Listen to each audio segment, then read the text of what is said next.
What happens when Emperor Constantine replaces his Thracian, Dacian, and mercenary Red Dragon banner, his hodgepodge of warriors that aren't holding and keeping the empire in place, when he replaces these with a class of warrior Christians and the cross?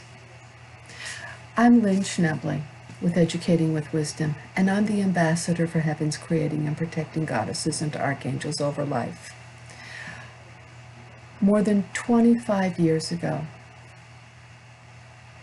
actually it's going on 25 years now, St. Paul came and got me out of helped to lead me with Jesus out of a very abusive, bad marriage.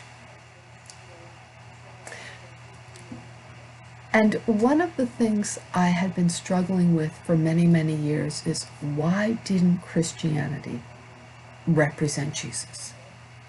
Why did it represent a male system which didn't seem to represent God and Jesus? When we look at Constantine, and we call him Constantine, the great Christians call him that because he officiated the Christian church within the Roman Empire. Supposedly he saw this conversion thing, that if he carried the cross as his banner rather than the red dragon of the Thracians and the Dacians, he would then win the battle. The Thracians and the Dacians were an Aryan group of people who were warriors, and they drank a lot, and they were warriors and the great ruthless hunters who believed when they died they went to paradise. So they fought, but they were also ruthless in their own lives, and it wasn't holding together the country or looking after the type of morality infrastructure that Augustine had tried to do about the time of Jesus' birth, when he took on Apollo. Okay, the destroyer. It's more interesting. In fact, the paganism that stayed in place with Christianity was simply replacing a cross and a name and keeping much of the paganism and getting rid of anything that might give women any power. It was very interesting what they did. But it's an interesting question. And when we think about it, we had a group of people who were persecuted. Now, let's go back to Christianity at that time. The actual Christians, most of the actual Christians were all dead. Those were the Nazaret, and that's the Nazarenes. I represent this because we couldn't survive in that society, and Jesus warned us, we're not going to survive in this society. So what's left were the things coming out of Antioch, which were very corrupted and very fragmented. And this corruption and fragmented, I mean, if you look at the Coptics, they're engaging in genital mutilation and they're cutting off the penises and testicles of male slaves. And if you look at this group over there, they're doing this over here. And if you're looking at this group over there, they're doing this over here. And what Constantine says, and they've been persecuted and then they've been hounded by Rome. And the Red Dragon and this Thracian warrior class is not able to hold it together. And the Germans are actually looking very moral as far as the actual Romans are concerned. When they go up and see the Germans, they say, oh my goodness, the Germans are far more civilized than many of us are down here. And you know, they're a whole lot better. And so what Constantine brilliantly, what the Christian church is brilliantly, because the Christian church then becomes the backbone of the Roman Empire. And instead of having the dragon put up there, Constantine then holds that everybody has to come together, everybody has to have a similar creed of Nicene, and he will make them the official church, or at least for the most part, an official Church of Rome, and eventually everybody will fall into that. and Adonis will fall into Christianity, and Apollo will now be Christ, and Horus will be Christ, and all these things are now going to, so we're all going to have these aspects of Christ that is going to fit into all these different things, and God the Father is now going to act like all these different things. But we all know that the whole thing about the Christians is that when they die, they go to heaven.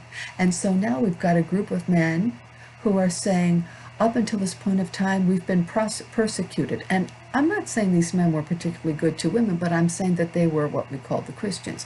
And whatever kind of writings that were out there, there were lots of writings that were out there. And when the official church came in, they burned all the other kinds of things and they tried to destroy them. So all of a sudden, we have Constantine saying, if I put your cross, and the Dacians and the Thracians believed that, who became Muhammad then, the red-headed Muhammad, a lot of them had red hairs, and they died believing they're going to go to heaven. In the case of Muhammad and his people, they're going to go up and have the houris, I represent that too, Sarah's people, the good people, and they're just going to have unrelenting sex constantly. And don't let them fool you when they try to whitewash it now, because it's really what they have written in several places early on.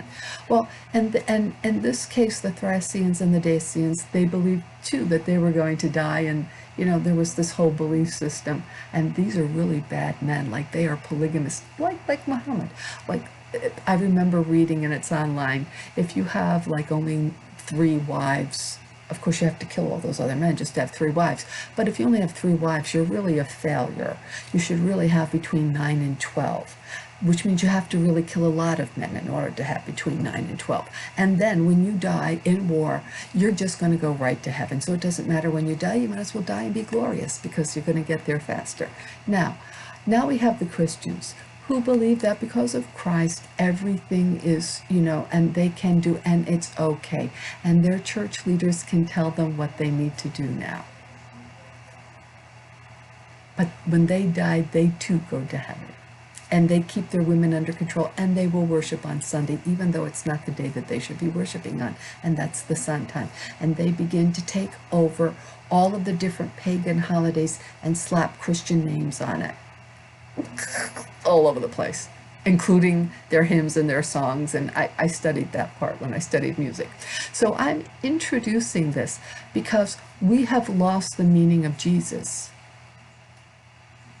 And I will add, there is nothing that has ever been peaceful about these people. The Christians, the warrior class of Christians, which is prevalent today, all of our national churches, whether it's the Baptist or whether it's the Anglican, we all have our warriors, and we all have our banners, and we all have our chaplains, so that our warriors can go to heaven. No matter what they have to do, no matter how they have to behave, our warriors are going to go to heaven. And in that regard, we are no different than Islam, and we are very much like Rome, which has nothing to do with Jesus. So I'm really introducing this. Very smart move. Let's go in and take a little peek. Come out of here, and then I'm going to upload this. I'm opening this up. I'm just putting that out there. So let's remember now. The Christian church, the Christians were taken on by Constantine to whittle them down, make it completely palatable for Rome, which is something Tertullian started doing, and all of the other Christian church philosophers was to make everything appropriate for Rome. Anything Rome and Greece wanted, that's what the Christian church had to be, and it had to support what their men wanted. But most importantly, it was the aspect that if they die, they go to heaven. And so you can have now a Christian warrior class, just like Islam has an Islamic warrior class.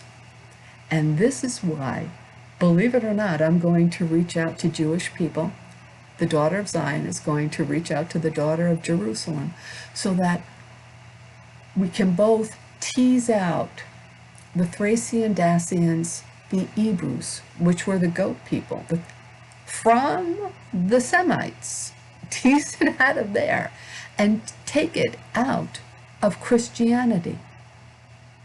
And you'll find that we're far closer together when we have our Hurrian, Nazarene, Noahide if we remove those other aspects. And the one thing that the Christians had, when I die, I get to go to heaven and be, so it doesn't matter what I do, and I can keep all my confessions in private, all right, which is, great for Rome and great for an entire system which supports that. But the one thing about Judaism is, I don't know what's going to happen when I'm dead, and I better protect the life that I have now that I'm alive.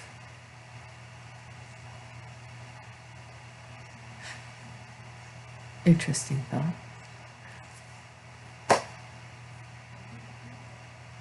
Interesting to think that the Christians, Rome took on the Christians just so that you would be their warriors and replace them with the red dragon, and it was never replaced.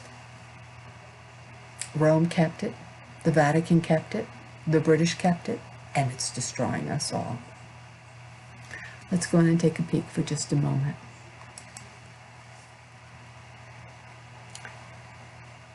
Remember, we're under the dragon now with Elon Musk. However, the symbol has been taken up, notably Rome and the Roman Church, which it spawned. Oh, beautiful. All right. And that's just as it is. And we have, he's not some great, he's right. It's time to remove the dragon in Rome from the Nazarenes and Jesus. Yep.